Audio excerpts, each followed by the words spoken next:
Ladies and gentlemen, filmmakers and moviegoers alike, welcome to the Casual. I'm your host, Srekcuf5, and joining me as always is the fantabulous Dorkydev. What's up, Dev? Howdy. Nothing much. How you doing? I'm doing swell. That's good. I mean, well, Swell. I don't think people really say swell. Oh, well, I do. I think it's a swell word. All right. Well, in that case, we're going to move on to what I think is quite possibly the most swell title we've ever had, which is this week's show I'm calling Super Reevesviews. Tongue twister, but you get the idea. Oh, man. God damn. Legitimately, Christopher Reeves is rolling in his grave because of you on this one. That'd be just super. Can I just, before we even get into it, can I just say how, important he is as a, person for normalizing, A, superhero stuff, and B, making essentially Superman who we know as Superman today? Dude's pivotal to nerd culture. Without him, we don't have, half the shit. Without him, we don't have this show. I don't think it's that extreme. We wouldn't have superhero movies like we review. I think we'd still be reviewing movies. They'd just be about, Westerns. I wouldn't be as into movies. That's probably more fair. I guess I wouldn't have as... My takes wouldn't be what they are today. And I'd be, I wouldn't be as good on this show as I am, if that makes sense. Because the ones where I have the most to say are the superhero-based ones. Some might argue that that's your crutch. Well, what too terrible. No, I just, have more to say about superhero stuff. Because I know a lot about, or nerd culture in general. And I don't think this show would have started off of Tomb Raider and Rampage. No, I think it probably would have started off of, I don't know. Modern Hollywood cinema would definitely be different if it wasn't for superhero movies. That's for sure. I think, no offense, I think the modern blockbuster would be far more boring. Maybe. Man, did you see the blockbusters before the superhero movies? Yes. They weren't good. I mean, obviously Fast and Furious isn't a superhero movie. But because of superhero movies, they've been just slowly upping it, right? Also, someone pointed out the best part about Fast and the Furious is that the reason why they're able to get away with the shit is because they've built this foundation of trust. I talked about with that their audience. last week.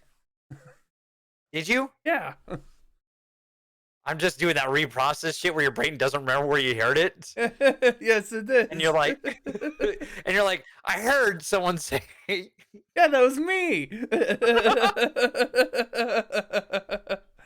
I've done that to people too, so I'm not worried. Was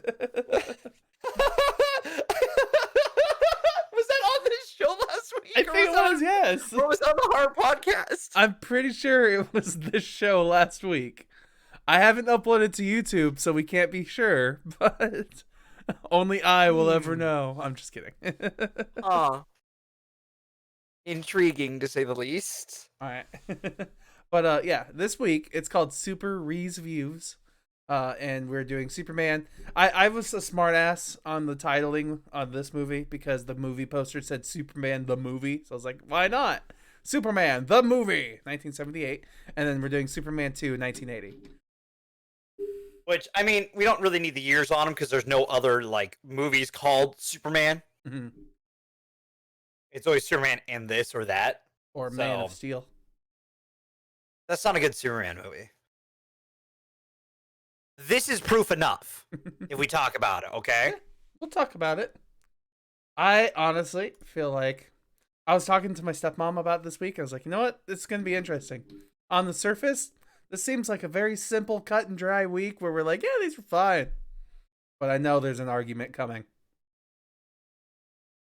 all my Potentially fault. depends. Yes, 100%. This has been boiling over for the better part of, when did we watch Man of Steel? Last year? That was tail end of last year, because I was like, did we watch that with Harley Quinn? Suicide Squad? Yeah, Or we Harley watched Quinn and Man of Birds Prey? Steel with Birds of Prey and the Fantabulous Emancipation of One Harley Quinn.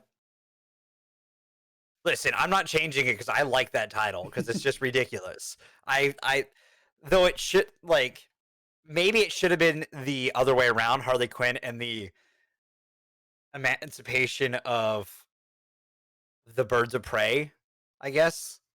Because technically that'd be more relatable to the movie itself because it's Harley Quinn's movie, but like with the Birds of Prey in it. I feel like digress. That same problem that we had right there with Birds of Prey and Harley Quinn movie is the same problem people had with Captain America: Civil War.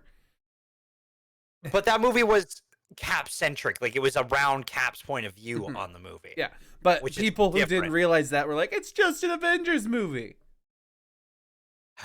Yeah, I know, and I had to argue that with many people. I think I did devil's advocate argument. Yeah, you did. Yes, you did. And that was why you tried to argue it lower on the list. It still holds number 2 though. So, yeah. Let's talk about Superman. All right, we're hopping into Superman. Superman, the movie. Thank God, by the way, we do not do intro credits as much anymore. Cause fuck. Yeah, I know. They are long. Yeah, I know you were talking about that. I knew you were gonna talk about it since you talked about it the other time we had an older movie too. It wasn't last week. No, it was last week with the Sam Raimi and X-Men movies. Oh, that's right. Because they do their intros with those. But like they weren't great then either. No, I hear you. But yeah, it's because people lost their patience. They're like, I have to have entertainment now. I can't know who made the entertainment first. Well, the problem is, like, if you don't make if you're gonna do that, you have to make it entertaining. Like, or make it the movie, like, things happening in the movie, like someone's walking through the streets and stuff like that. Like, have it if it interacts with the movie, I think it's fine.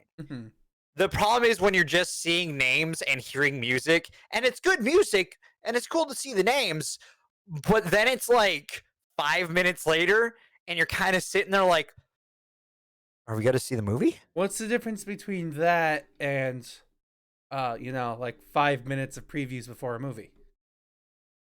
Because you would still have the previews of movie before this. Like in the theaters, you'd have 5 minutes of preview movies. You know what I mean? Like trailers and shit. And then you would have this. If we were talking about a theater experience. Yeah. Like, I'm not saying you're wrong. I'm just. No, I know. That's also like, because you're just kind of sitting there. You know what I mean? Because there's nothing for you to like.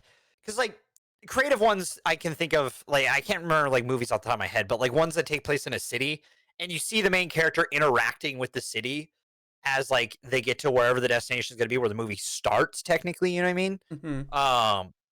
And we kind of get that little montage of our protagonist, and like their name, like the names of the people who did the movie are popping up during that. I think that works because you kind of get an idea for who our character is. You know, you get a little bit of their personality from it if it's done well and shot well. But this is just sitting there seeing names for 5 minutes, and it's the same effect. Nothing changes. It's just stars on the background. Blue name, disappear. Blue name, disappear. Red logo, Superman. Name for the next 5 minutes. And I love the Superman soundtrack. If it wasn't for Superman, the Superman song, we wouldn't have the modern, like, superhero songs. You know what I mean? Yeah. If it wasn't for Superman, we wouldn't have an idea of what kind of, like, triumphant music should play for a superhero.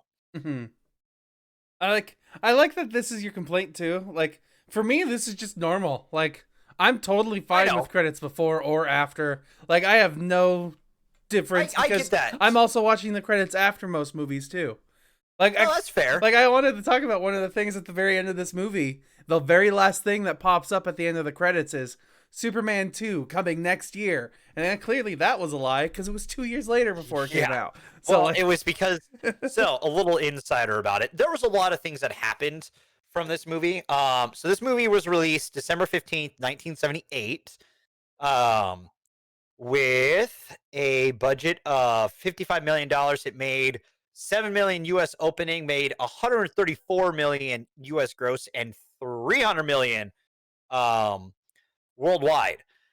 Some of the things that happened with this movie was that like Marlon Brando, who great actor, piece of shit person. Some pretty bad racist takes, and also was just a pain in the ass for people to work with. But the reason why he's not in the next one, minor spoiler, is because he asked for so much fucking money. And he essentially sued, like there was a lawsuit thing, I believe, that got him out of the second one, but he still got paid for the second one. Because these were supposed to be filmed back to back. On top of that, Richard Donner originally was going to cut the second movie, but because he directed this one and did the cut for it, right? Like he's the director, so he gets the final say on the cut usually, or gets to help decide the cut.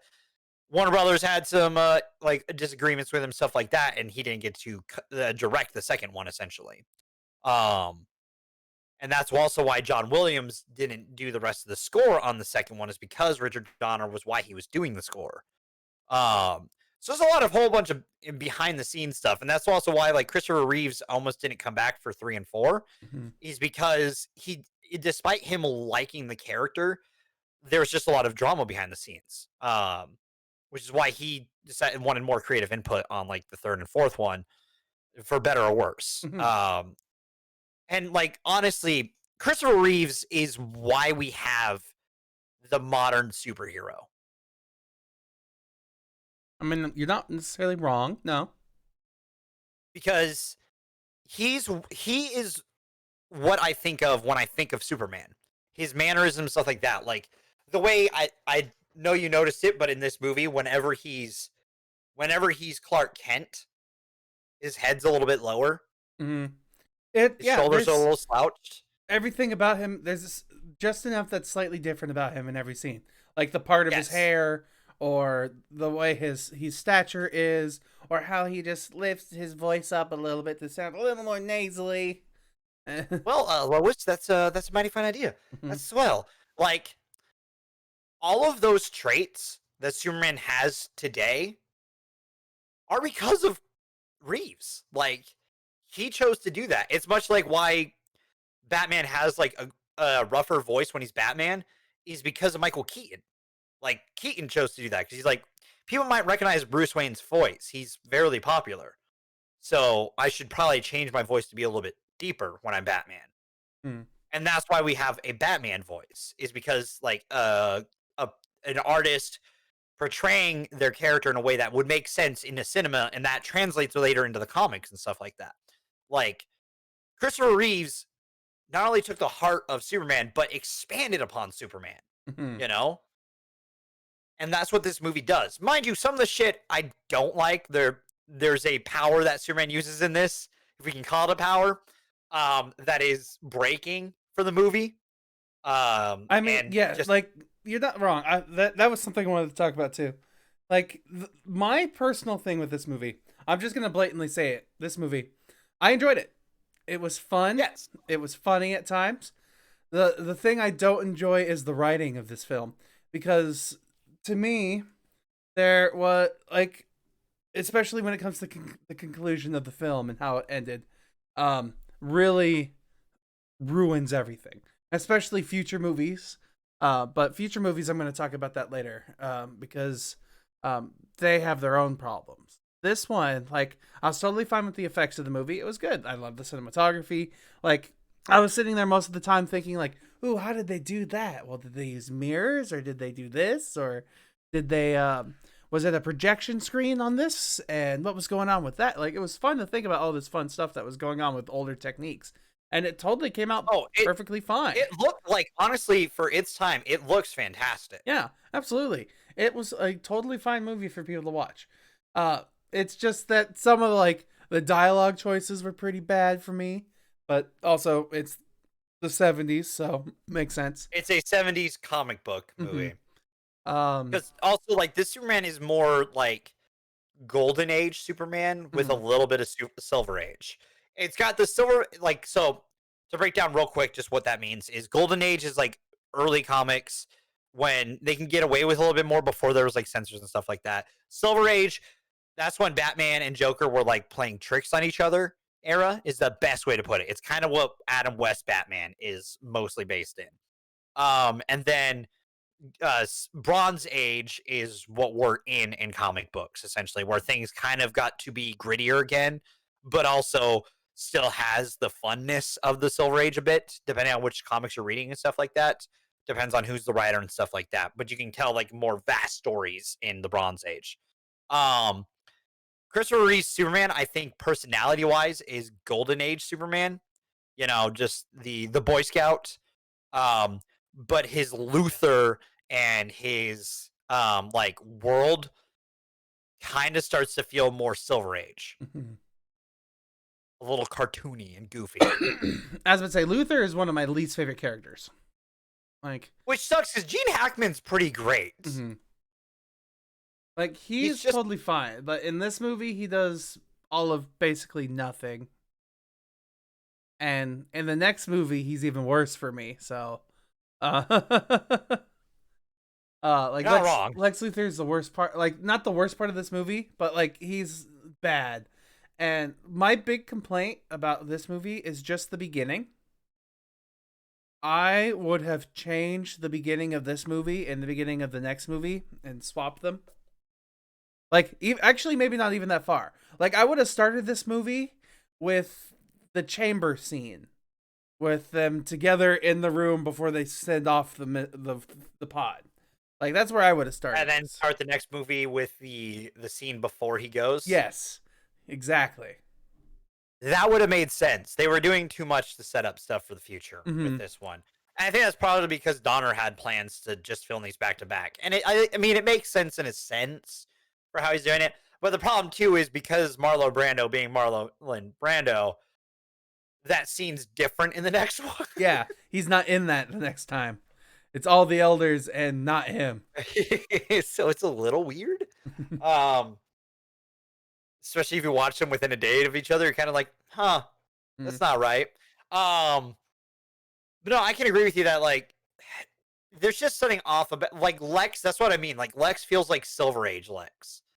Like, kind of, the Lex who stole all the cakes. You remember that meme of him stealing all the pies of the cakes? I think so, That's what Gene Hackman's Lex kind of feels like. Which isn't necessarily a bad portrayal of Lex Luthor, but it's not a Lex Luthor that I would like to see in film. Which just kind of sucks, because it's just like, the only place that I've heard, like, there's a good Lex, like, a good Lex, is, like, Smallville. And I haven't watched Smallville, so I don't know. I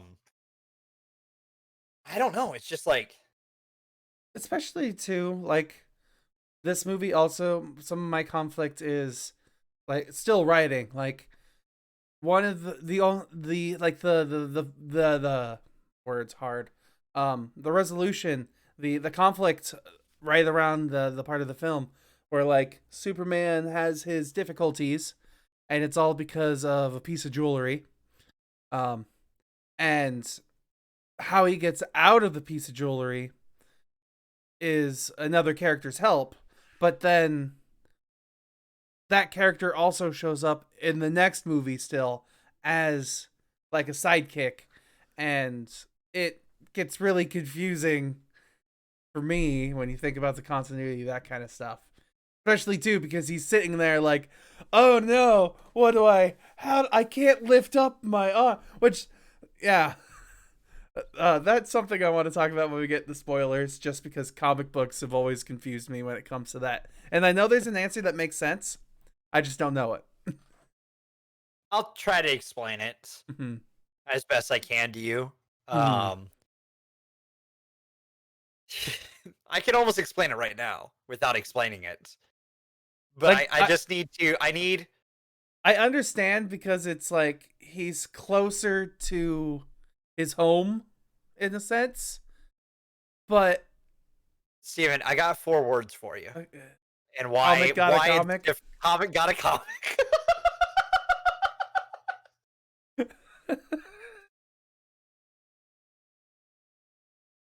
You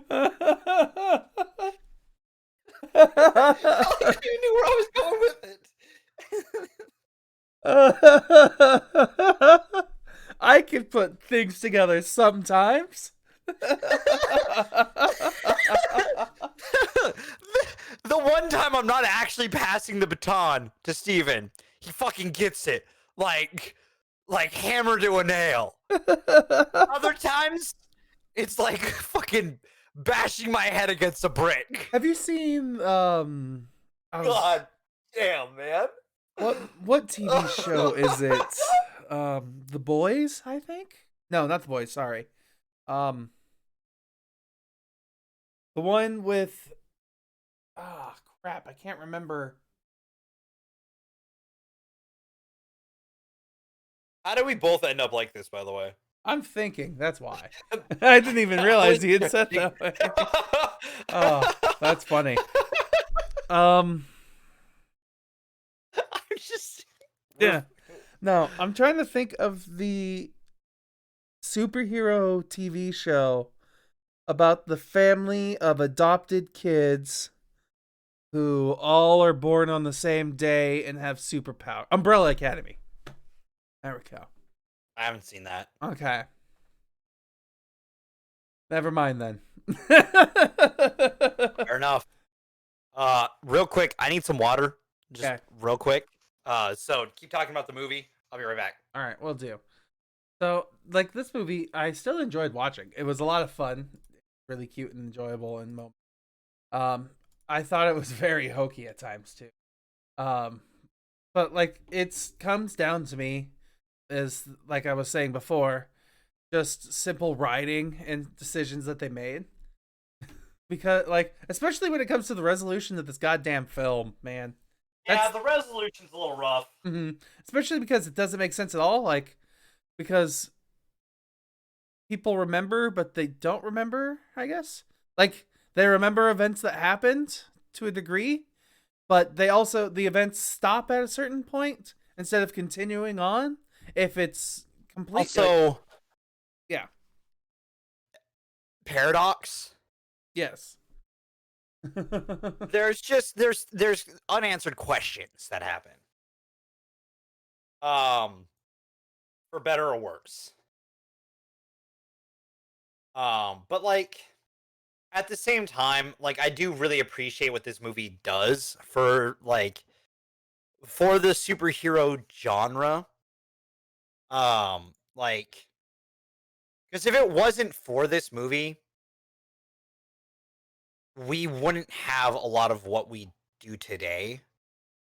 When it comes to just like, well, what if I told you?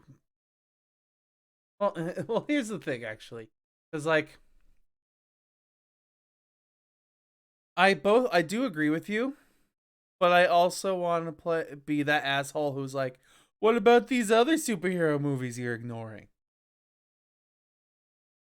the ones that came out after this? No, there's 2 movies that came out before this. What, Batman 66? Yeah, Batman 66. And there's one more. Yeah, because that does a lot for superhero movies. Yeah, so much. And what, Green Hornet? No. Superman and the Mole Men. The black and white one? Yep, came out in 1951 with George Reeves as the lead. So, not to say that they don't do stuff for the superhero genre, but I'm saying this made superheroes, like, feel like they can actually have a movie, if that makes sense. Like, And to be then a the contender. movie immediately after this, but before Superman 2, was Flash Gordon. Ah! Flash! Yeah. Flash! Dude, my dad throws that on sometimes. Like, I'll just be sitting here playing something or watching a video, and then suddenly, he'll save every one of us! And I'm like, oh, I know what's going on. Flash!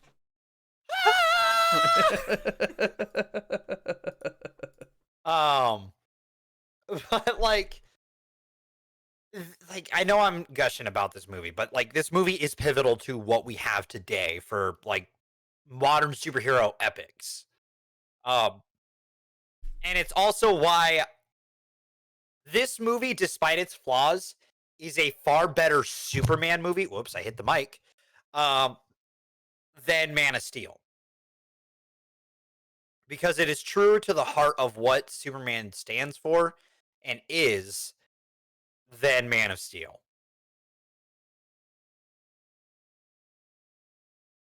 Okay. Like, Because like instead of fighting the bad guy, he's trying to save people. You know what I mean? I agree with you. And simultaneously not, like, at the same time. Like, because yes, he does save people. He goes out of his way to save people too. Um, but it's all because of like some weird reasons. Like, one point in the movie, he saves somebody because he makes a promise, and we have to trust that he's gonna do it because he never breaks his promises. Like, and that's literally the dialogue of the film. That kind of bugs me. Okay, you can be bugged by the writing, but like still like heart of Superman. You know what I mean? Like, and this isn't me dissing Henry Cavill, who I do think is a good Superman. Yeah. When he's allowed to be, right? Because there were glimpses of it in Justice League. For the first time, we got to see what he could have been as Superman. Whether or not he's gonna be Superman in the future ever or whatever, we'll see. Because currently, like we'll talk about in the more in the news, but there's some more like stuff around the Superman and stuff that we talked about last week. But like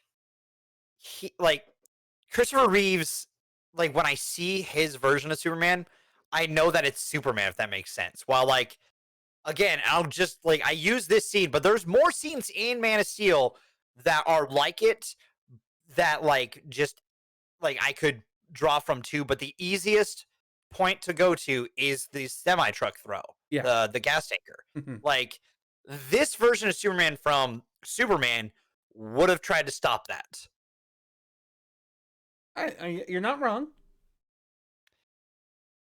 And so it feels more like, at least like from an adaptation standpoint, feels more like Superman. And I'm okay with Superman being inexperienced and stuff like that. Like maybe trying to stop the oil tanker and failing, right? But just like the attitude of just jumping over it or floating over it, while this Superman would have just put himself in front of it and done everything he could to stop it. Just like that is the pivotal thought process I have about it. Like this Superman raced a missile, while that Superman jumps over an oil tanker and lets it hit a building. That's, I think, the point I want to get across is that like, and again, this isn't me bashing on Henry Cavill. It's more me kind of getting on Snyder from Man of Steel. But like it's just one of those things where it's just like do this in the modern day and we have a like update it, right, to fit modern day. And we've got a great Superman story, right? Update Lex so he's not Jesse Eisenberg Lex, but like, you know, I'm cool with him being a tech guru, like the guy, like being a guy who would have invented like a fucking social media platform and stuff like that, but also has his own like tech company on the side and stuff. Like, make him an Elon Musk. Like, seriously, it's not that hard, but make him smarter than Elon Musk. I will say that. but jabs at the rich. But like this movie does what I want a Superman movie to do. It makes me care about Clark Kent. It makes me care about Lois Lane. And it makes me really kind of like, not to say that Amy Adams and Henry Cavill don't have some chemistry together, but like Margaret Kinder and Margaret Kidder. Yeah, there we go.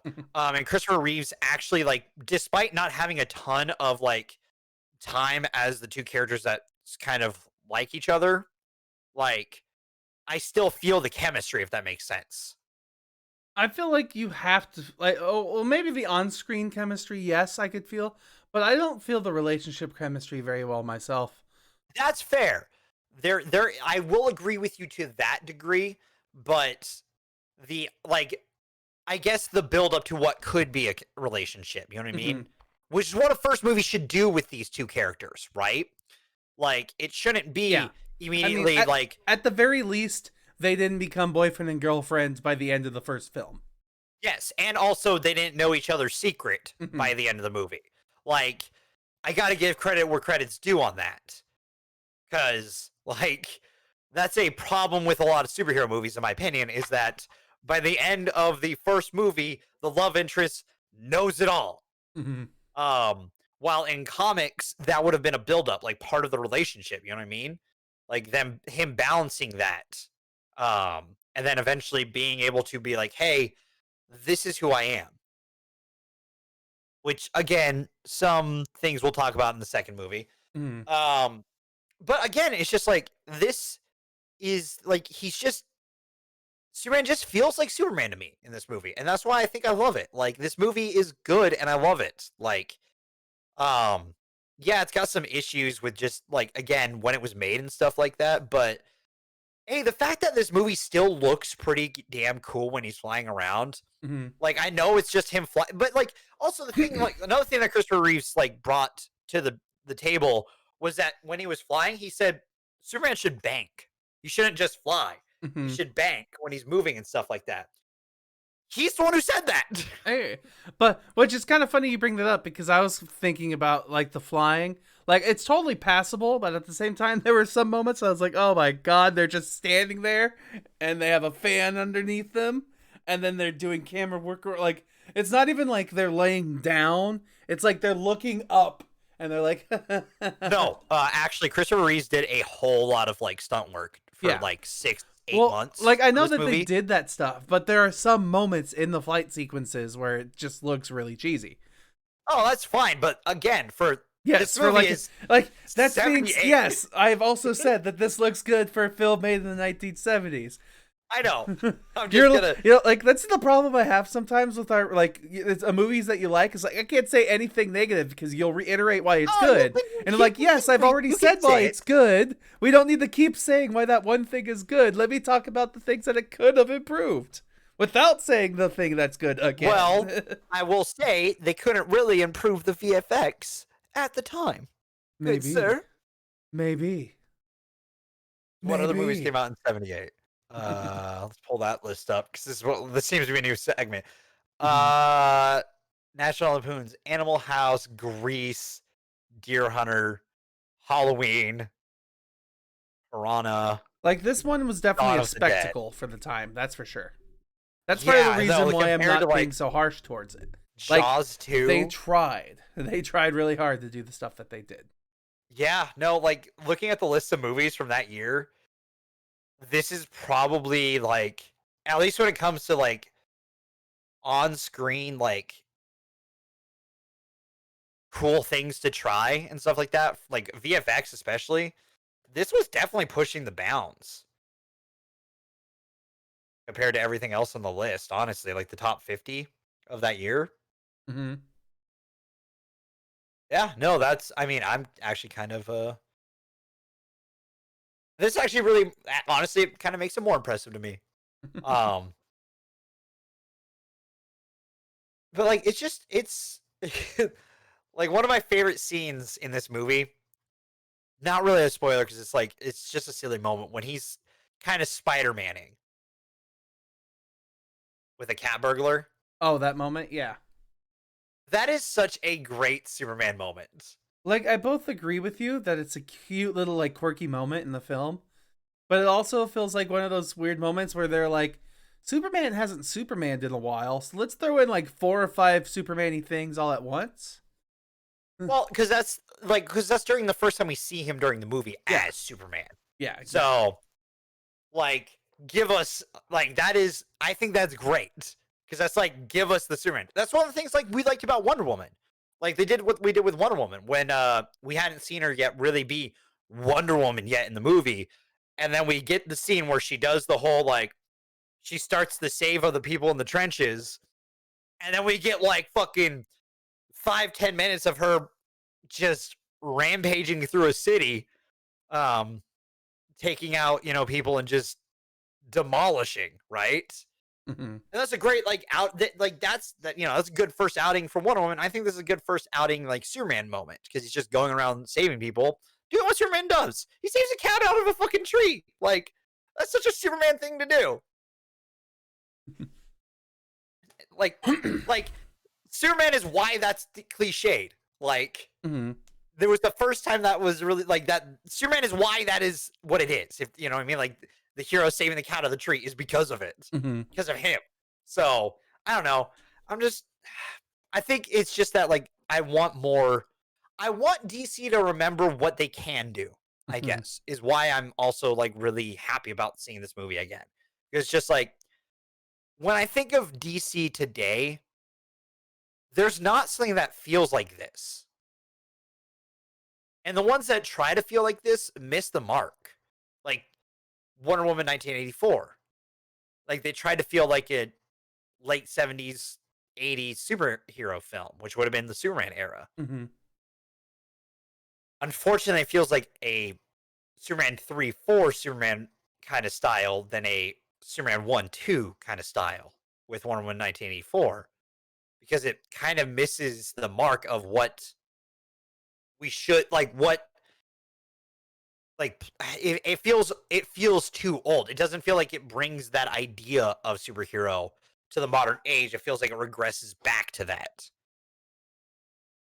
Like I want them to be able to pull the heart of what they do into these movies, and even like the 89 Batman, pull that heart that you put into these and bring that to today. Because that's just what I feel like is missing. As you can, like, this movie just feels like people cared about what they were making. From music to cinematography to acting. To the edit. Like, it feels like people genuinely cared about this movie and wanted to make it. I hear you. And wanted to make it something that, like, people who know the character will enjoy, but also people who don't will be able to enjoy. Like this movie was literally just to be a spectacle of entertainment.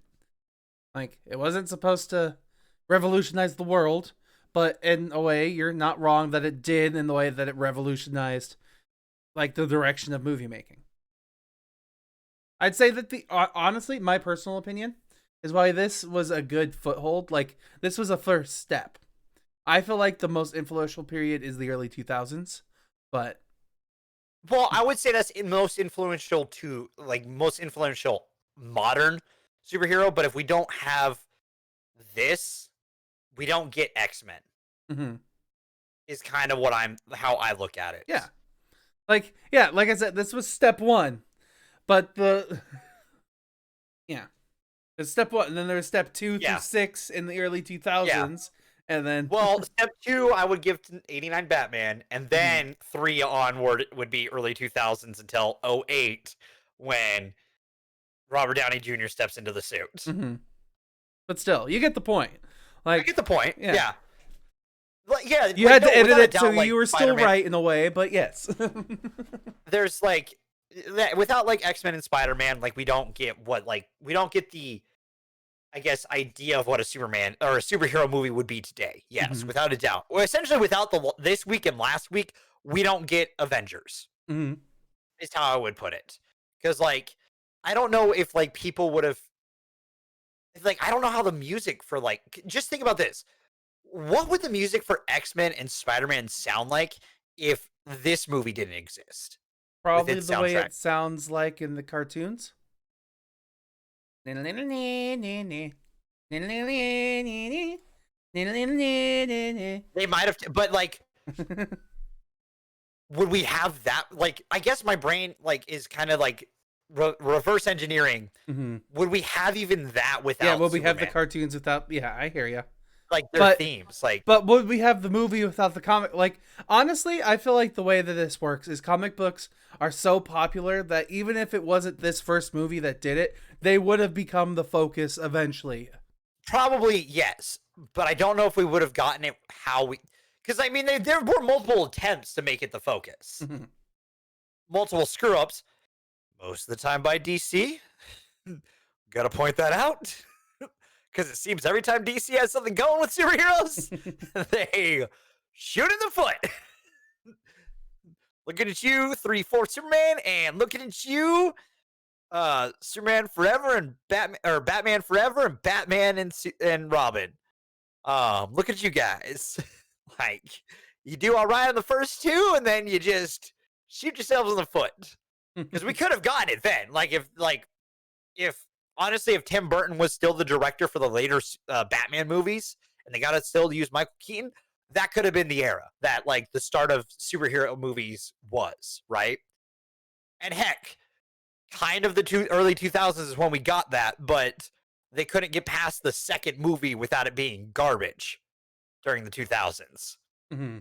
It wasn't until 05 when we got Batman Begins and 08 when we got Batman or The Dark Knight and Iron Man that I would say the modern superhero epics and era would begin, and how we would understand, hey, these don't have to be cheesy all the fucking time, but they can be cheesy all the time and still make a really entertaining movie. They don't have to be one or the other. You could do more with it. Goddamn DC always shooting themselves in the foot, and the one time Fox gets and Sony get the opportunity, they fuck it up on the third one each time. Ugh. I'm not bitter still. Yeah, no, like this movie just like I guess for me, the reason why I hold this one so high is because like I see so much of what superheroes for today are like, that this is the seed, right? For how we have superheroes in media today. Um like the fact that like even the fact that like this is the media, like it started like you could point to this and this is the medium that started the, hey, this adaptation did this, so we can maybe incorporate that in the comics too. Like, because I mean, it's just like, because I mean, we have Harley Quinn from the animated series now. We have like how like Iron Man acts is kind of because of how Robert Downey Jr. acts. Like, he took what Tony was, and Tony like wasn't a boring character, but he wasn't as fleshed out if it wasn't for like Robert Downey Jr.'s like take on him. Like, I see a lot of what makes me enjoy superheroes and comics and superhero movies so much because of this movie, I guess. It's And I'm not even that huge a fan of Superman. I hear you. Yeah, I kind of got distracted in the middle of your monologue there. Like I was listening to you still, but I also just found an article that has the complete history of every comic book movie. The very first comic book movie that ever came out was unimportant, really. Second one is called Spy Smasher, which came out in 1942. Third ever comic book movie was Batman, released in 1943. The fourth ever comic book movie was Captain America, released in 1944. The fifth ever movie was Hop Harrigan, Ace of the Airways, released in Americans Ace of the Airways, released in 1946. Man, and Hop Harrigan is a World War II comic book, or World War One comic book. Timelines, I'm awful with history. We know. Yeah, Then we have the Vigilante, the fighting hero of the West from 1947. I guess was a cowboy comic book. That's Sounds accurate. yeah. And then we have Superman in 1948 with let's see. Sorry, it takes me a moment. They each one of these has a synopsis and like explanation and things like what the best special effect in the movie was, which in this one was Superman bending iron bars, which is just rubber bars instead of iron. And the worst special effect that they have was him flying, which was him jumping into the air and then he was transformed into a cartoon drawing that was flying through the air. Yep. Yeah. Okay, and then the next one after that, the next comic book movie after that is Congo Bill, released in 1948. And Batman and Robin, released in 1949. Okay, we don't need to go through the entire list. There's a huge history of comic book movies. I'm not saying there aren't. I'm just saying This that is this the notable one. Yes. There's a reason why we moment. there's a reason why I didn't shoot it down when you brought it up. Because it has history for American cinema. It is pivotal to American cinema. Which, by the way, it's just fun hearing John Williams just like play music. Because it's always interesting to hear like some of his like cues that he does throughout like music and stuff like that. You get to hear the same things over and over.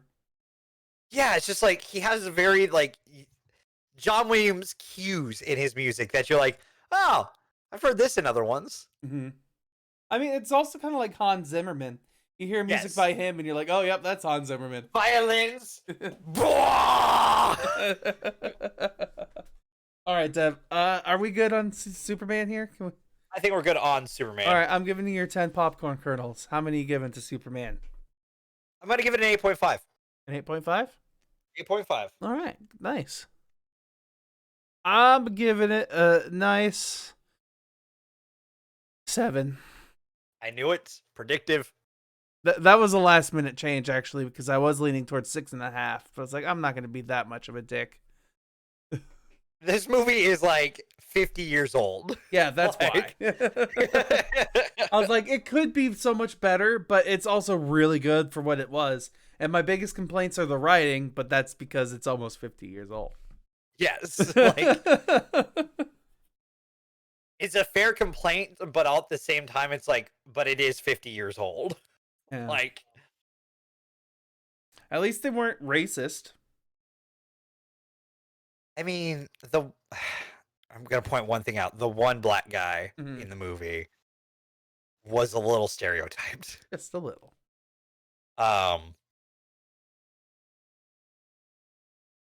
So I think also a little bit racist because there's only one black guy of notability. So I mean, you're not wrong. That's how Hollywood worked. There was one person of color, and they were in every movie.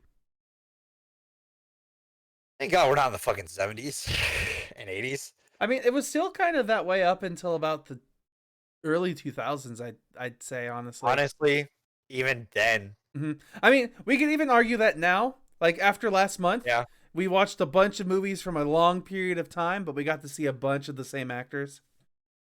Yeah. Yeah, that's true. Like there's still more actors than there ever were, but they were still the same actors. Yeah. I mean, again, let's just, increase, diversity in Hollywood. And that's why you should look into I'm just kidding. Ava DuVernay's Array. Honestly, hell yeah, plug it, dude. Yeah. So, on to the next one. On to the next one, which is Superman 2. Which came out June 19th, 1981. With a budget of $54 million, which I think is $1 million less than the last one. Yeah, the last one was $5 million. Yeah.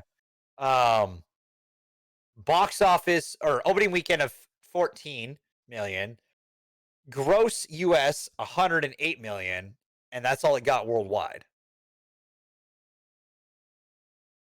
So, a lot less than the last one. Not entirely surprised. Yeah, this one I feel is considerably worse than the first one. Like I mean, it still was fun to watch, but like they changed a couple of things that bugged me. Like Lex Luthor, for instance, was a more prominent character in this movie. However, he does absolutely nothing except be an egomaniac and break out of jail. Yes. With a technology that doesn't make sense that he'd have. Yeah. Honestly, I debated bringing it up, but I wondered if we could have done a triple again this week and done the Donner cut as well. Like the different of this one? Yes. Because there was another cut later on, which I think released during the 2000s, which is the oh yeah, I see it here. Superman 2, the Richard Donner cut. Which like was what originally was supposed to be the movie. From Richard Donner's like how he would have done the movie himself. So it's like Zack Snyder's Justice League. Richard Kinda. Donner's Superman. Kinda, yeah. And it does sound like it's better. It's not even longer either. It's shorter technically because this is 2 hours and 7 minutes. That one is an hour and 55. So I wouldn't compare that to the Snyder cut, given that he's making this movie fucking 4 hours. Yeah. And I'm probably gonna watch it more than once. Yeah, probably too, right? But yeah, just talking about some of the decisions that happened in this movie. I didn't like Lex Luthor. Let's see. I personally found the relationship portion be really dull and like not just melodramatic, I guess is the best way to put it. Like it could have been better. And then when we get to like the consequences of what he's done and how easy it was to fix, and then how the resolution of the film ended.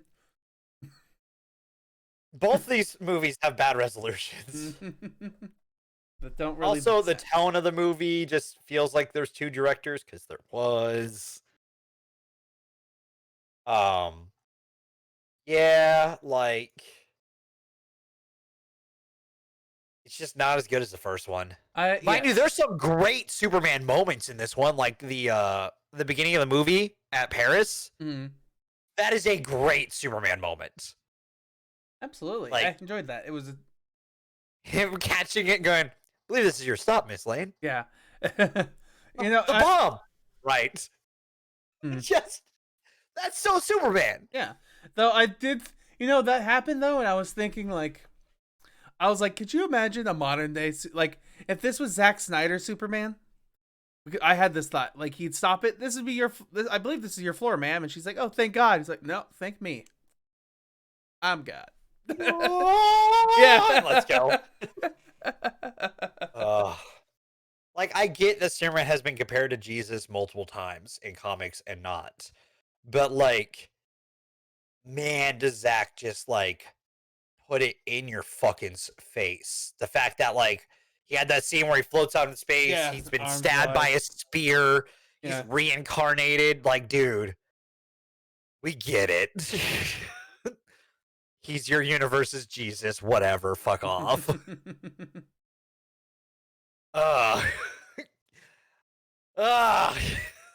Like, I want to see what his idea for the Justice League is. Don't get me wrong. But, man. There's so many problems with how he did stuff. Because this feels like a Superman thing to do. Like, catch it, be all cheesy about it, be like, oh, yeah, I believe this is your stop. And just fly away with it, throw it into space, and accidentally open something. That is so Silver Age comic, by the way. Doing that, like Superman doing the right thing, throwing a nuke into space, and like it causing the rest of the movie. They're trying to do the right thing, accidentally doing something worse. Without having any knowledge that it could have happened. Yeah. Like, okay, God, I hate this plot point, okay? Mm-hmm. Of it just happened to be there. And that Lex just knows that this is probably what it was. Like, this is movie telling me. Yeah, that he's a genius and not showing you. Yes. Yeah, no. Lex is genius. Yeah, no. That it constantly, this whole entire movie, Lex's dialogue, every interaction is like, "I could kill you for saying that. Kill me, Lex Luthor, the greatest criminal mastermind this world has ever known.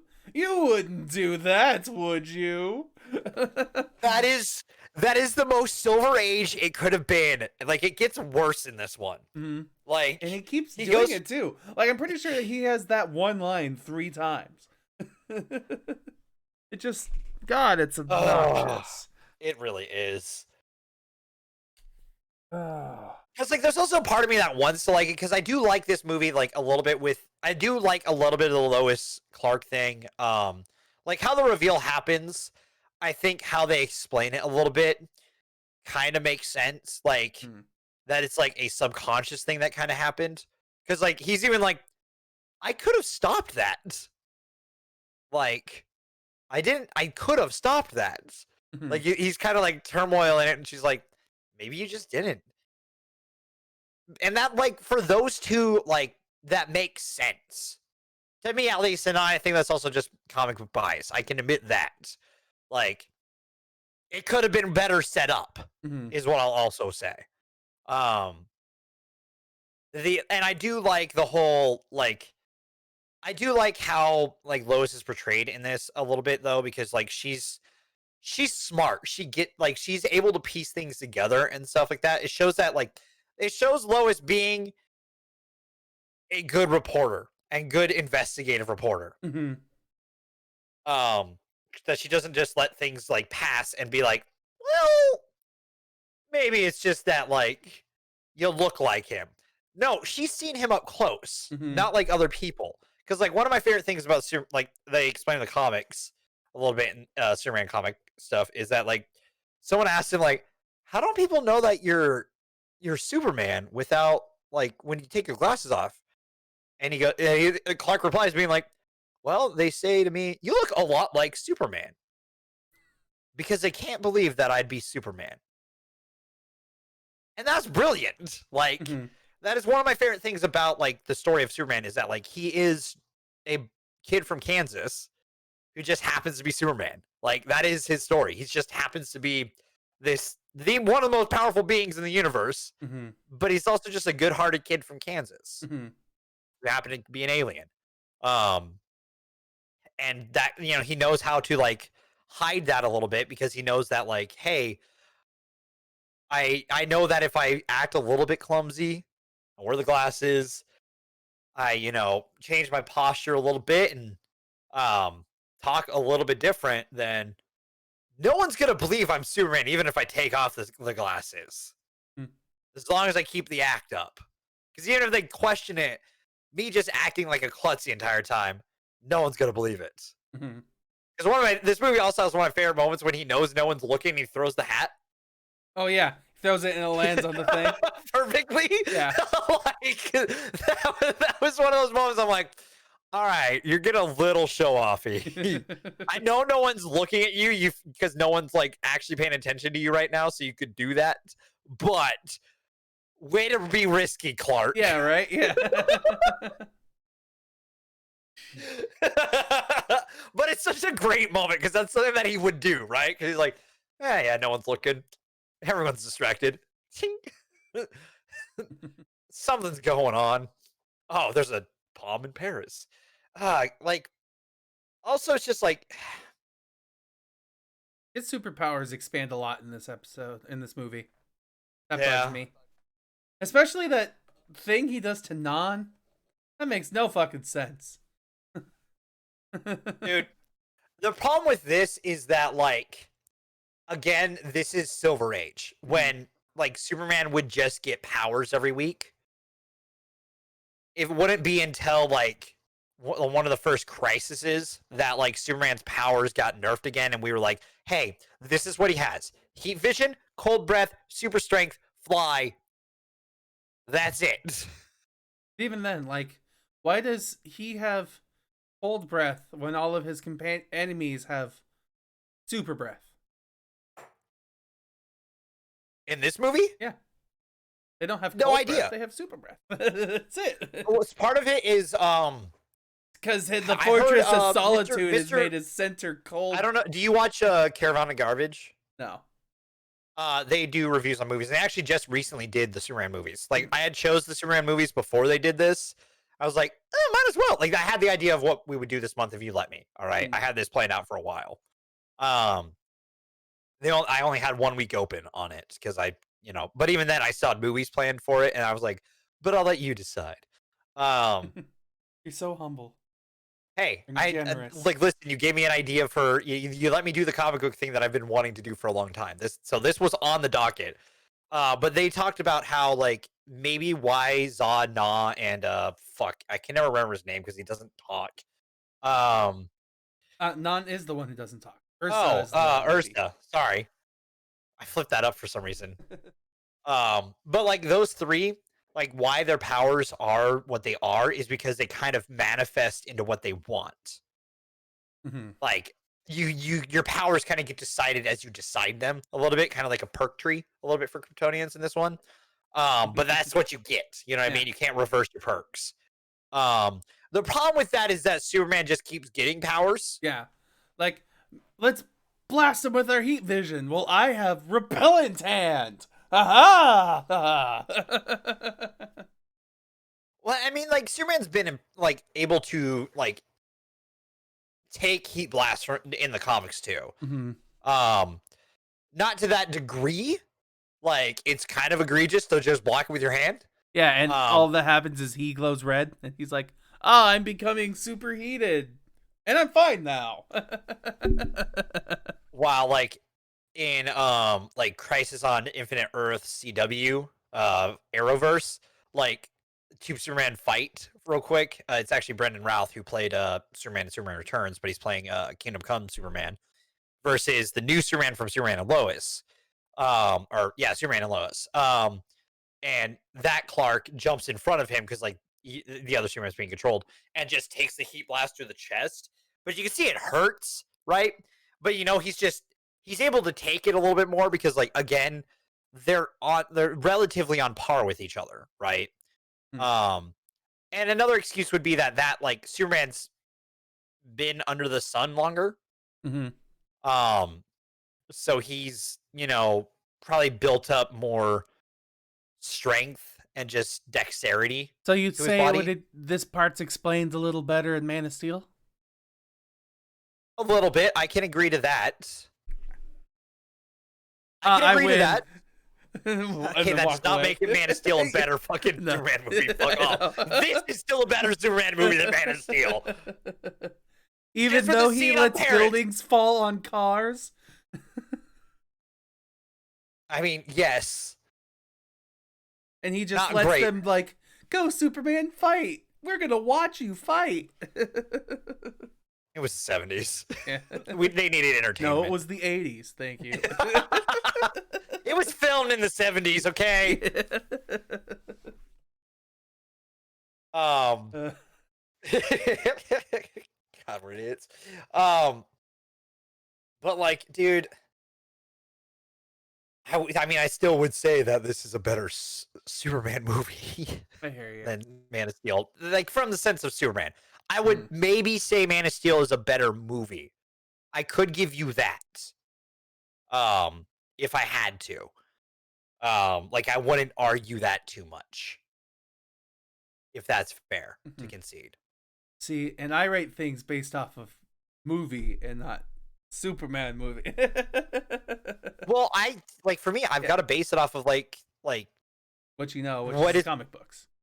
Yeah, like I've got to base it off of some of like if you're gonna do an adaptation of something that's beloved, like I mean, I don't really love it, and I'm all that matters, so clearly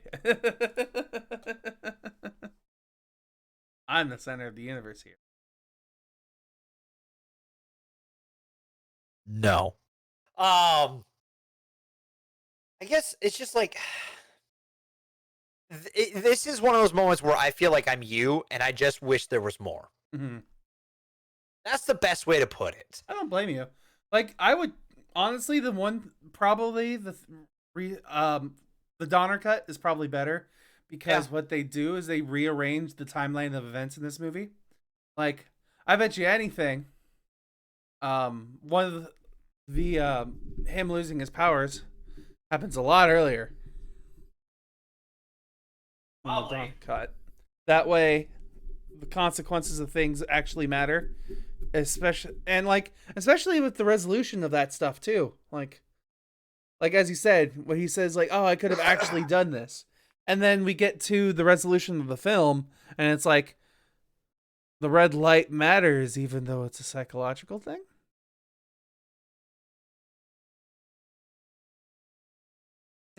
Bruh, like, again, movie got a movie. Like, comic got to comic. Maybe we'll come back to the Superman Reeves stuff, and maybe we'll do the other two with the Donner cut at some point. Maybe. Hey. I'd be down to do that at some point. But like, it's just I gotta feel like Steven on this and be like, hey, this, I mean, just I wish there was more. Mm-hmm. I wish there was more Superman-y stuff to it, I guess. Or like more coherence. There's just things that I wish there was more of, or better written and stuff. Yeah. So it's one of those weird moments where I feel like Steven and it doesn't feel right. Join the dark side. No. So we want to popcorn it up and head into spoilers? Yeah, I'll give you your popcorn. All right. In that case, I give this movie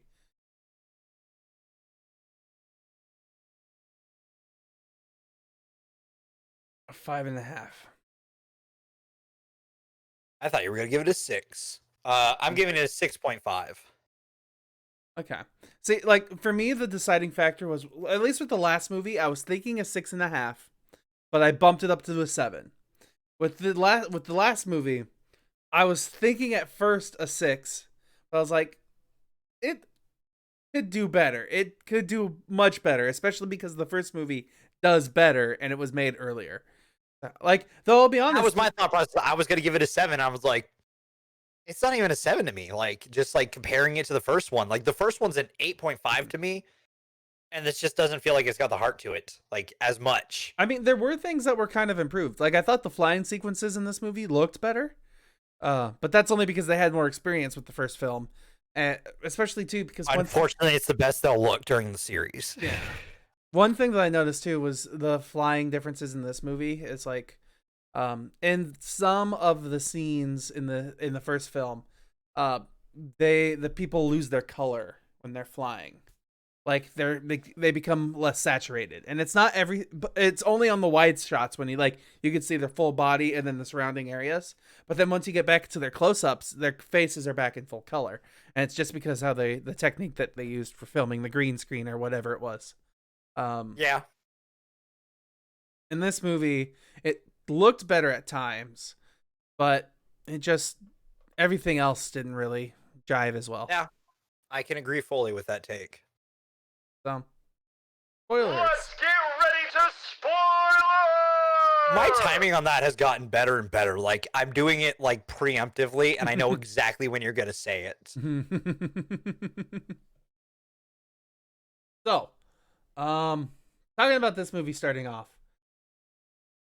let's talk about Lex Luthor and his story, because it's literally in this movie, the way it presents itself is I break out of prison with the help of Otis. I leave Otis behind because Miss Tessenmacher, even though he was going to kill her at the end of the last movie, still uses her to escape from prison. But then once they've escaped from prison, that's the end of her. We don't see her ever again. Lex Luthor finds out about the Fortress of Solitude, gets in there, finds out about the 3 bad guys, and is like, hey, I could figure this out. Plans the whole Paris bomb thing, which then gets Lois Lane involved. Lois is saved. Superman gets the bomb out of there. The bomb blows up and saves the 3 people. Wait, Lois that's Lane. the start of the movie. That's the start of the movie. Yes, But he didn't plan the Paris thing, did he? I'm pretty miss sure he that? did. Because he breaks out after the Paris stuff. Was it? Because Okay. the Paris thing is at the beginning of the movie. Because it goes the Zod being sent into the portal, and then it's Clark going into work, finding out there's a bomb in Paris. I gotta double check now. Either way, the bomb happens, and now the whole rest of the movie, Lex Luthor is the egotistical. You won't kill me because this. 5 minutes later, we should kill him now. You won't kill me because this. 5 minutes later, like he's the driving force in this movie. If I was to give Lex Luthor a direct comparison, Lex Luthor is the Rat in Avengers Endgame, where he just happens to be the one button that gets the plot to go this direction.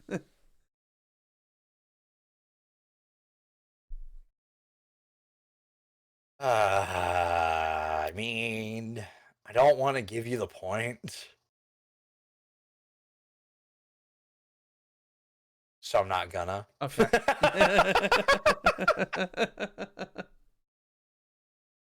And so, but like that's Lex Luthor's whole thing is like, and even in the last movie, he was kind of, but like we're told that he's the most evil supervillain, not genius, but we're never really shown it. It's like, hey, look, I've taken control of these missiles, or have I? Because I've messed up because my dumb companion here, and because my dumb companion, now I'm targeting this place where my other dumb companion's family lives. So that ruins my whole plan. I guess it wasn't that smart of a plan after all. Yeah. So, yeah, that's Lex Luthor in this movie, or in all of these movies in general. And then, like, Superman, totally fine, does his own thing totally well. I don't mind him at all. I mean, he could be better in the second movie, of course, but Yeah. for me, the biggest part is the whole superpower thing. He gets in the chamber, he loses his powers. He gets in one fight with a drunk guy. Well, not a drunk guy. He gets in one fight at a diner, then finds out about the president thing, and then immediately gets his powers back. So it's a conflict that really is only in there because they want to add conflict to this movie and make it so that Zod seems like a worse person than he really is. They need to keep Superman distracted. Especially because once he gets his powers back, he has so many more powers that we've never seen before. And yet, at the same time, he's not using any of the powers like his ability to turn back time. Okay, let's talk about that. In the first movie, that is arguably the hardest pill to swallow about the first movie, because it raises so many questions. Yeah, like, because like I mentioned some of them. He turns back time. People seem to remember the events of like the earthquake happening and stuff. He uses the spare time that he manages to get to save Lois Lane. But then after he saves her, the earthquake just completely stops. It doesn't continue like it was once before. So also, like, does that mean that water, like, from the dam is going to flood out that city still? Yeah, because now the rocks aren't in the way to block it. So, or did Superman still do that, and now are there two Supermen? Yeah. Like, or is it that he reversed it enough that, like, the rocks would still be, like, there are questions that get raised by this. Or how is the time travel? Is it that when he leaves through time, that he essentially replaces himself? Or is it that, like, when he leaves through time, that there are two of him? That doesn't, like, it raises too many questions. It creates a new timeline altogether. We're now in a new universe. Flashpoint paradox. He kind of does do it, though. Yeah. He kind of does set up a Flashpoint paradox. But it's a short-term Flashpoint paradox rather than a 20 years later Flashpoint paradox. Or however old Wally West is when he does the thing. Barry Allen. I know.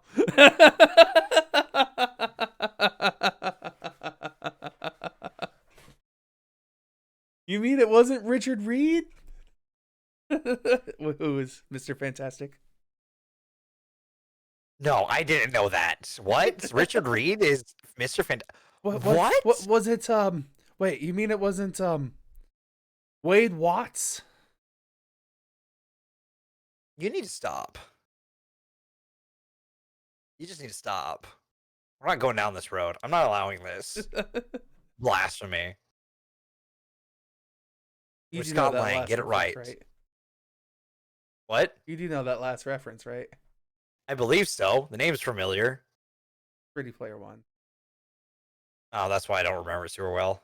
Okay. But yeah, Another Warner Brothers property. Yeah, it wasn't even comic books. God. Whatever. What else is there to spoil about this? I have a question. Yes. Can Superman read minds? Some adaptations give him that power. Could he read minds in this adaptation? Maybe. Because I know it's not this movie, it's technically the first movie, but that sequence where they're flying through the city and she's like, "Can you read my thoughts? And how much I freaking love you? And I'm thirsting over you." Dude, Lois Lane is thirsty for that Superman. Yeah. Especially in the second movie where she's like, damn. You know, when you've seen Superman do his thing, Niagara Falls is like nothing. It's like, Jesus. She wants some Jesus. Y'all need Jesus. I got mine. Ew. I don't know. So, okay, random side tangent here. Whenever I think of superhero romance, I always think of the sad Superman or Spider-Man timeline where he kills Mary Jane because his sperm is radioactive. We don't talk about that. Yeah, I mean, Spider-Man's had the most interesting stories to me, but I don't really know many other stories. So, like that one time he turned into a giant spider because of the Spider Queen, and then molted and became a human again. We're not going to go over this. We're not going down the weird web of Spideys. Okay. That is there's man spider, a man made of spiders that think like a hive of spiders who believe they're Peter Parker. Now that's nightmare fuel. Just hi. Kinda. And you does he talk? Yeah. Is it 1,000 voices at once, or is it just one voice? I don't really know because it's not really been audibly created yet. Yeah, I feel like it should be like, "We are Peter Parker, or we are one." I think it's more of like a hive conscious decision, not like a symbiote decision. Okay. Let's see. Let's see. Oh, how about the fact that the president of the United States had the power to communicate with all world leaders and be like, "Yep, we give up." You should give up too. Yeah, speaking for the entire world here. But that's like the most American thing to do, right? Hey, we give up so the world gives up. But we can no. But no. America gives up. You give up. Shit wouldn't fly. God. Germany would have something to say about that. So would the UK. So would France. So, I mean, I don't really have any other spoilers on Spider or Superman myself. I'm cool with moving on. All right, let's move on to the news.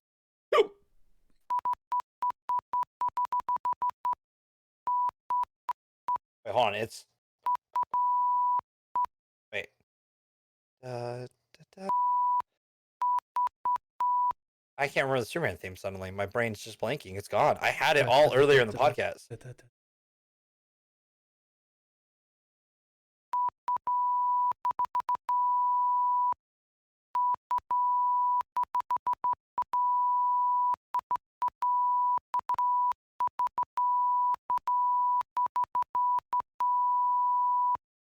You tried. You can only do so relatively much when you have a close. monotone. Yeah. Imagine the tone changing. No, I Thank mean, you doing the da da da da da. Put it right back in my brain. Thank you. but no, I have that problem with like my dad sometimes, where I'll be sitting there like patting a melody on my chest, and I'll be like, Do you know what song I'm patting? He's like, I have no idea. And like, I'm like, how do you not know this song? And like, because I hear all the notes in my head, but all he hears is, yeah. So I've done that. So can I bring up the first news? Since it's Superman related. Sure. I don't have an article or anything, but it's just what's kind of talked about right now in the ether of the internet. Is that the reason why Henry Cavill might not be doing a lot of Snyder Cut press is because he's not Superman apparently going forward? Mm-hmm. I thought we talked about that last week. No, he didn't. This was a new development. Okay. Last week we talked about him not being Superman potentially for the future, and that they're going to be doing a new Superman with JJ at the helm. Yeah. But Henry Cavill might be a little upset about that, given that like it felt like Snyder Cut might be his way to get back into being Superman. Okay, I think I see what you're talking about. But that's not what's going to happen. Probably not. I'd be okay with two different Supermen. Mm-hmm. Because like it does feel kind of unfair that the only Superman movie we get with him on his own is Man of Steel. I hear you. Yeah, like we needed more, but we never get a Batfleck by himself. We didn't need that. I mean, we could have. We could have if the Batman was going to be directed by him, and like if DC did what originally would have happened, which this entire franchise would have had movies for the last. They would have had 2-3 movies a year, probably, with what their original plan would have been. But then they panicked after Suicide Squad, and hit the eject button during the Justice League movie. And like they could have had some bad press on these movies, but still had like a franchise going on and learning from that. But it doesn't feel like DC learns from this stuff and just gives up and restarts. So, and it's not that I don't want to see a new Superman story. I'm cool with it not being a Clark Kent and being a new story of like a different Superman. I'm down with that. But it does feel a little unfair to the guy who really wants to keep playing Superman because he enjoys playing Superman, and he's not a bad Superman. This was kind of also the problem we had with Jared Leto. Like, he wanted to play the movie that Heath Ledger got to be the Joker in. Like, he's like, this is the Joker I wanted to be, and then they gave me a different Joker and then told me I was a terrible Joker. Like, yeah. No, the 100%. And like the studio panicked after like they kind of panicked on Suicide Squad, I guess. Because they're like, oh, no one likes the darker tone of BVS. We got to change the tone of the Suicide Squad, which pissed off the director of that movie because essentially that movie was edited by a trailer company, which doesn't make for the best final cut of a movie, and definitely isn't what the director would have wanted for the final cut of a movie. So there is apparently a different cut of that movie that exists, which probably would have been a better movie. And it would have connected more to the Justice League movie. Like it would have tied in more. yeah. Which would have worked. I feel like that would have worked better. It wouldn't have been, I don't know if it would have saved the movie. Probably not. But also having more Joker in it might have maybe helped make that Joker more entertaining, but also could have bloated the film. Like we don't know exactly how that could have gone. But Leto got shafted. I will admit that. He's not my ideal Joker. No. But it's also just how he was written and stuff like that. he could be amazing. We'll find out here in like 2 weeks. Okay, that version of the Joker, I'm not going to hold my breath on. But it's kind of funny that you started with Superman news because I also had Superman news I wanted to bring up. Oh, let's go. Yeah.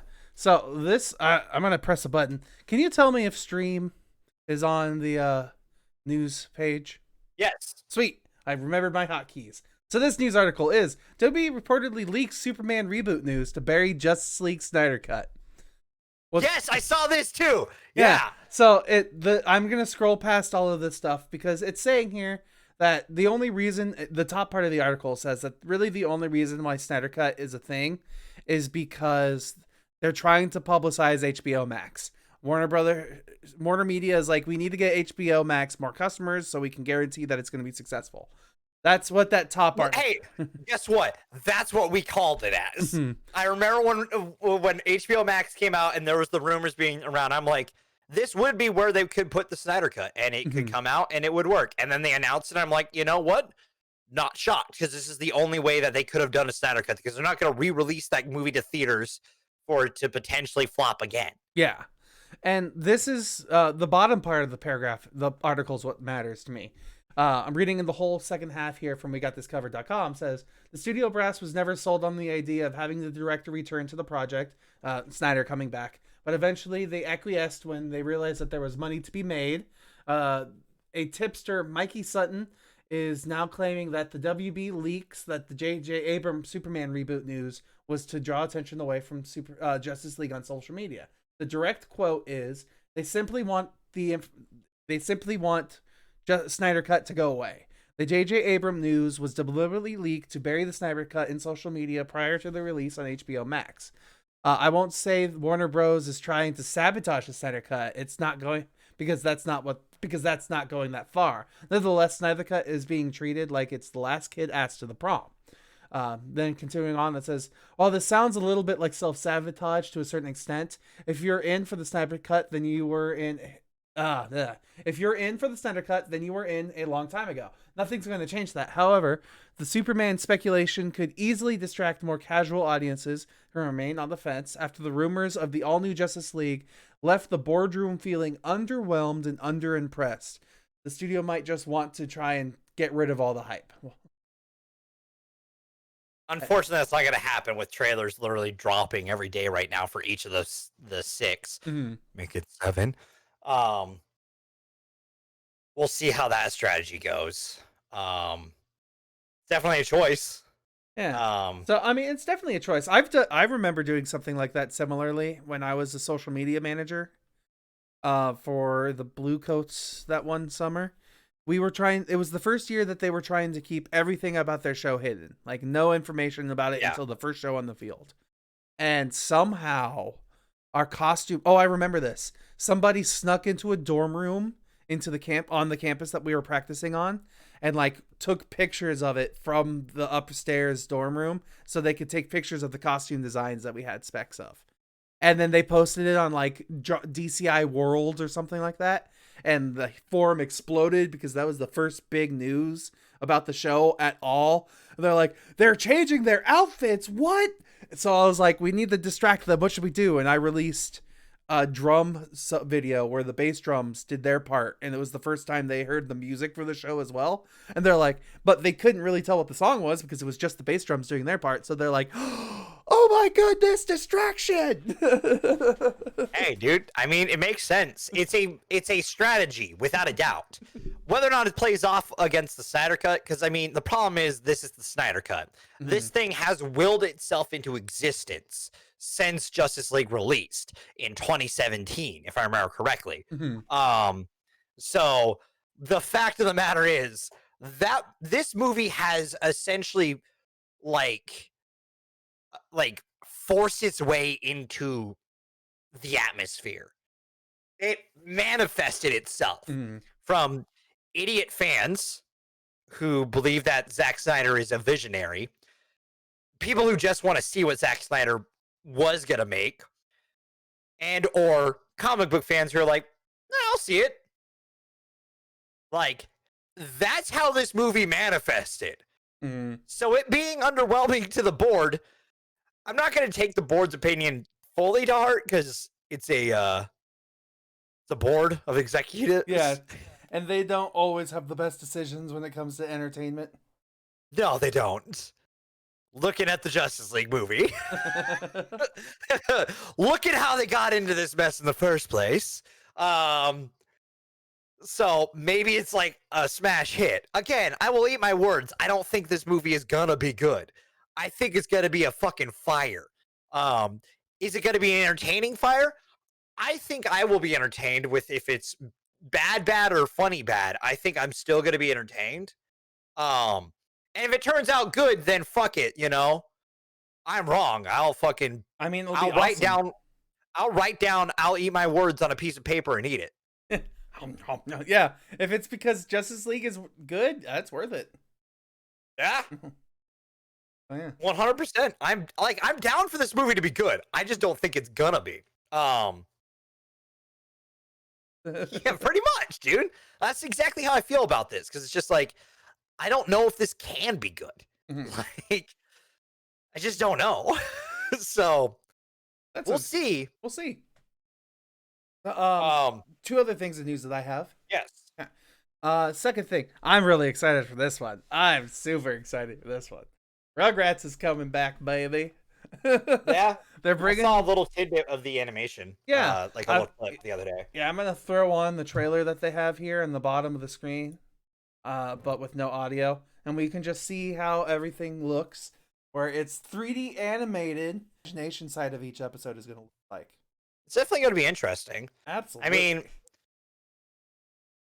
because there are good translations from 2D to 3D animation, right? Mhm. When you look at stuff like where it still feels like the same style. Like if you look at the Peanuts movie, Captain Underpants, Into the Spider-Verse, Timmy where they Timmy take Power Hour. that's different. But you're not wrong, because Timmy goes into 3D, Mhm. and he like that's how you would imagine him in 3D, and it feels like the same art style and everything in its own weird way. So you can see that, like, you can see the animative heart of what the Rugrats are in that. So I think that's kind of cool. Hmm. We'll see how it goes. We'll see how it Again, goes. I don't know if it's gonna be for us. So Probably not. It's meant for parents our age at this point. yeah, pretty much. Mhm. So okay, and last bit of news I have is rapid fire release dates. You ready for this? So, like, not all of these are concrete. Some of these are just like coming soon. But these are release dates for movies that are coming out that interesting. Yeah. Ready? All right. So this is the very first one that popped up. Doctor Strange comes out in 2022. So we got a little while before that one comes out. Another year. We'll have to wait. Whatever. Next one after that is Black Panther 2 coming out in 2022. We kind of knew that. Guardians of the Galaxy Volume 3 comes out in 2023. We're having Thor Love and Thunder coming out in 2022. Then we start getting interesting things like Avatar 2 coming out December 16th of 2022. So end of next year. We have in a few months here, Fast and Furious 9 is coming For out. Avatar. God. According to this, May 27th. So we have just over 2 months until Fast and Furious 9 comes out. Let me pull that up real quick. It's on my list real quick, just to see Just to double if check. that's accurate. Yeah, let me see if that's accurate. Yeah, this came out on the 28th article. I was going to cover it last week, but then you're like, no, I don't want to cover it. So then I skipped it. Fair. I don't see that anymore on the list. Okay. On our little the website we use, which is firstshowing.net, Mm-hmm. which does a really good job of compiling a list of movie release dates. I see F9 on the June 25th release date, the same week as Venom Let There Be Carnage. Okay. Is that movie coming out this year? Fuck. Let's see. Other dates that they have on this article here. Did they film it already? Huh. Other dates that they have is like Black Widow coming out May of 2021. Nice slip up, by the way. Oh, thank you. Black Widow. We have Jurassic World Dominion, my bad, coming out June of 2022, so next year. Stand By Me, Doraemon 2, which is an animated movie. We've got Venom 2 coming out in June, like you said there. We got Godzilla vs. King Kong coming out the end of this month. Woo! Cannot fucking wait. We got Minions: The Rise of Gru coming in July. Yeah, we have Spider-Man Into the Spider-Verse 2 coming out when's that next day for year. that one? Which one? Gru. July 1st. That's not right. Oh, I don't see that on here. Hold on. Let me just scroll through here real quick. They might have pushed it back or pushed it up. I'm gonna go down because that's what I'm gonna assume. Is it coming out sooner? Oh no. I don't even see it this year. Let's see. Minions Rise of Gru release date July 1st of 2022. Okay. So this one's off by a year. Space Jam Legacy. Space Jam Legacy, July 15th of 2021. Yes. All right. Then we have Mortal Kombat coming out next month. Woo! Dude, I cannot wait. Have you watched the trailer yet for Mortal Kombat? Is that a trick That does question? not come out there. That does come out in April. That does come out in April? Holy shit! That's next month. That's next month. Oh man, dude, this is one of those trailers that you should watch because it doesn't reveal whatever this movie's gonna be about. I did see one scene from it. Was it the Sub-Zero scene with the blood? Oh my god! Yeah. That alone has sold me on the movie. Because that is so Mortal Kombat. And it's so cool. Like, it's so viscerally cool. So I was watching VFX Artists React and Corridor Digital, where they talked about it. And it was funny because they were like, before we even start the trailer, how do you think this is going to end? And they're like, I bet you anything, it's going to be Scorpion with his catchphrase. And yeah. Get over here. I don't know if I'm quite sold on the Scorpion voice, but if I can grow to be like it because I'm used to it being get over here. Well, not quite that, but it's like I'm used get over here. Yeah, that's closer. It felt not as like angry in the movie that we saw at least. But again, they could just edit that with ADR. Yeah, very true. But that fucking blade was so fucking awesome. Like, just the stab, freeze, stab. I'm like, oh, what? Yeah. Can't wait. So, I mean, I have ideas. We'll see. We also have this list continues with Eternals in November of this year. When does it say? November? Yep, November. Oh yeah, that's accurate. Yeah, we have Aquaman 2 coming out next year at some point. We have John Wick 4 coming out next year at some point.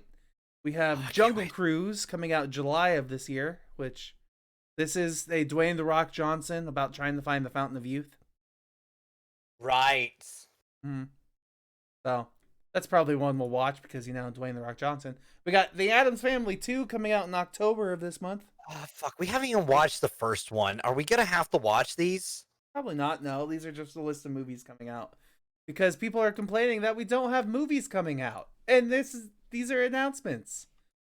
So yeah, at this point, they've announced that they're going to make a Now You See Me 3. They've announced a Resident Evil movie. They've announced... From what I've seen, the Resident Evil stuff, like, behind the scenes, like, who they've casted and stuff, looks like it's going to be pretty good. That's cool. Oh, we have another Purge movie coming out in July. The Forever Purge. Oh, yeah, I see it. It's there. That's interesting. Let's see. Another anime. We haven't done anything Purge related yet, have we? Haven't. I don't plan to. At least not for a while. We got a G.I. Wait, Joe is that movie. related to the G.I. Joe franchise thus far? This one? I don't. Snake Eyes November?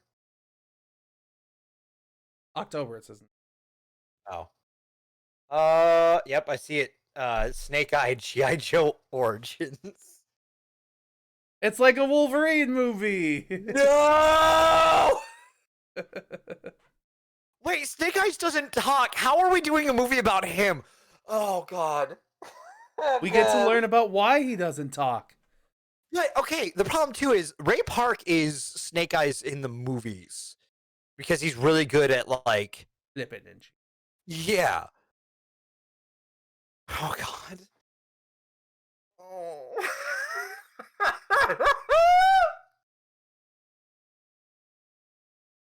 Okay. This is where we're going. Yep. All right. We got Sing 2, an animated mouse singing movie, which I've never heard of, so. Oh, Sing is different. It's not even that. Like, Sing is a It's that one with the pig in the gold glitter outfit, dancing and singing. 1 second. Are you looking up Sing? Yep. Oh, wait. Sing 1, made in 2016. Oh, okay. Singing animals. Okay. Yes. Okay. And this is It's about the a singing gorilla who mouse. wants to. Well, this one is. No, probably. Fuck you. It's more like what's the one? With Anna Kendrick. It's got Rebel Wilson. I know what you're thinking of. Pitch Perfect. There you go. Got there eventually.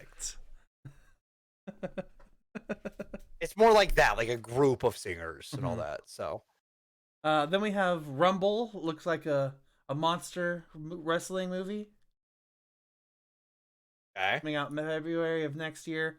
We've got Raya and the Last Dragon, which has already come out. Yep. So that's probably something I'll be watching in my free time because why not? And plus, I'm Kelly waiting Marie for us to Tran. review it. Yes. Yes. Oh, I saw an article. I wanted to bring it up, but I decided against it because it was literally titled Kelly Marie Tran's Rise from the Bottom, essentially. And it was like how she has managed to claw her way back into stardom after her like horrible start in Hollywood with Star Wars. But like to me that's a very poorly worded article for her About what happened? Yeah, of what happened for one, and for two, like her life so far. Like it's making it seem like she's surmounted incredible odds, which of course she has, being the first Asian woman to lead in a Disney movie to this degree. But at the same time, I would say it's far from her climbing, like rising back to the top of stardom. Like that kind of article would make more sense to me maybe 5-6 more years down the line when she's been in maybe 8 more movies and people love her again. But the way it was worded felt really degrading. And yeah. I'm not surprised. So that's why I didn't bring it up. But now I did. So don't do that shit, media outlets. I also saw people complain like, oh, what? She just, it's this, like, saying like, well, maybe it shouldn't have been a bad movie. It wasn't the fact the movie was bad. It was the fact that the fan base reacted the way it did and said some fucking stupid racist bullshit. Absolutely. And sexist bullshit. That's something that's going on majorly in that country right now that people haven't realized is Asian racism. Like there's 100. It's because like people think because of COVID they can be racist assholes to people who are like Pacific Island or Asian descent. Like they're in San Francisco area, there have been a lot of increased like muggings of elderly Asian people. I hate saying that I'm not surprised. And plus there's that Twitch thing that was going on with the AAPI community. I don't remember what. I don't remember what you're talking about, honestly. They sent out an email talking about how the Asian community in Twitch is being bullied incredibly awfully. Like not even bullied. Bullying is too soft of a term for it. Like they're being degraded in so many different ways. Oh, it's shitty because it's just like they're just people who have like a different nationality, like background than someone else, and people just think because of that they can be an fucking asshole. It's just bullshit. Yeah. Okay. All right. I got a couple more movie things here, and we'll rapid fire through these as well. The Suicide Squad coming out this year in August, maybe. We got Peter Rabbit 2 coming out this year in June.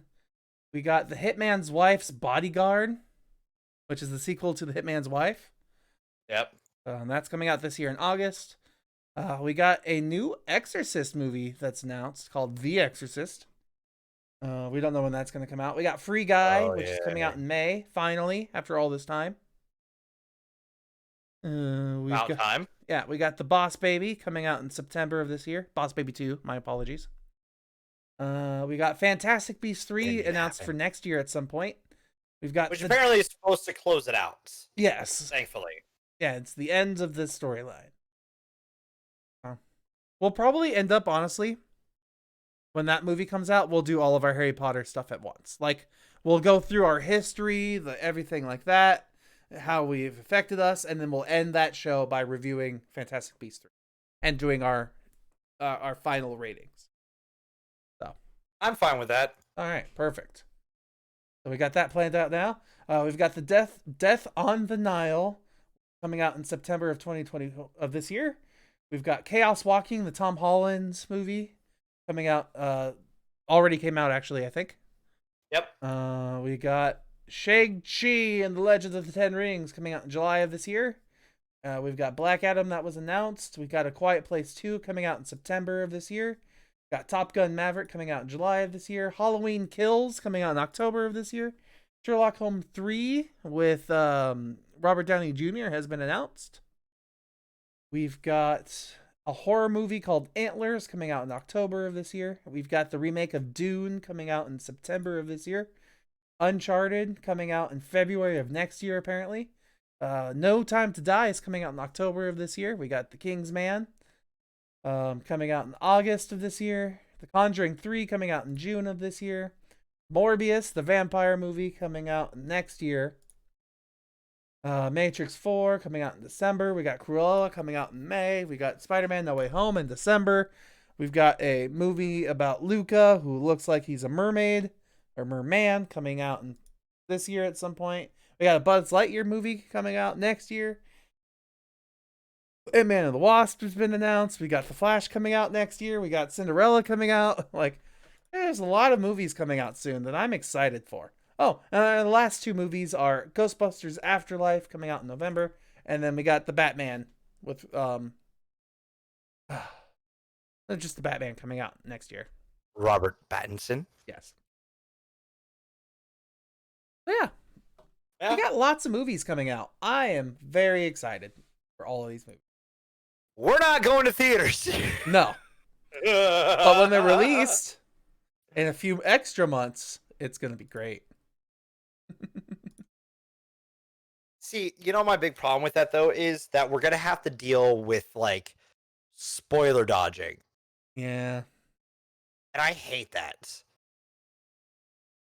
That has got to be what is going to be the hardest part of this, is that there are going to be people going to theaters. Like, depending on vaccines and stuff like that, when we can get back, I guess. It's going to come down to that. Mm-hmm. If we can all get vaccinated before then and can safely go to theaters where we're all vaccinated and we're all, like, social distance and all that, maybe. We'll see. It's going to come down to that. Yeah, like luxury things I don't see happening for a while. Oh. At least not for us. Not for a while. I could see, I guess, me going to a theater if I've been vaccinated, everyone's still wearing their masks and stuff like that, and it's like social distance theaters. But do you really think by the time that you and me, the average teenage white person, gets the vaccine, yeah, we're gonna be in that age group when they do it. It's gonna be like 13 to like 30, most likely. Well, my goal is to try to get it early by hopefully getting that alert of, hey, there's vaccines, come take them. Not enough people came to get them. I don't know if you have that luxury because you're probably not close enough to a hospital. I mean, there is a hospital not far from where I live, actually. Are they doing the vaccines there? I believe so. I'll have to double check. But I'm gonna look into, because, like, I mean, when they pull them out, they only have a limited time to use them, so. I'll have to double check. But yeah, no. I was about to say, I don't feel like under normal circumstances I won't be getting one for a while because, high population areas, teachers and stuff. Not even, like, I go to some schools where not even all the teachers are vaccinated yet, and they're still preparing to get ready to bring everyone back to school. Yeah. Well, I mean, the USPS isn't even on the fucking list. My dad got his vaccine, at least his first one, but it's only because he works with the prisons, and the corrections offices were like, we'll get you a vaccine because we want you vaccinated coming into our prison. You're not bringing your virus in here. It does help reduce transmission stuff so far from what they've seen, so we can hope. Wear your mask until then. Once you have a vaccine, still wear your mask because don't be an asshole. on the chance that you can still spread it. Yeah, I got nothing else news related except for next week's movies. Next week's movies. All right, next week's movies. We're starting up some Zack Snyder hype. You know, we want to get, and it's still comic book related. Don't worry, don't worry, everybody. We're watching Watchmen and 300, which I'm excited because I have 304K to watch, baby. Congrats. Yeah, next week, Zack Snyder comic movies, not superhero related, but still comic book related. And yep. Yeah. I guess that's it. Yeah. Yeah, I guess we're done here. So thanks for being here. You guys are awesome. Like, comment, subscribe, bells, all that fun stuff. Leave a review. Yeah. Recommend Review to a the friend. review. Yeah. Yeah, I mean, just enjoy this madness. Madness. This is critically casual. I'm not about to start screaming into the mic. That's your job. This is critically casual. See you, everybody. Reviewers, ready. Oh.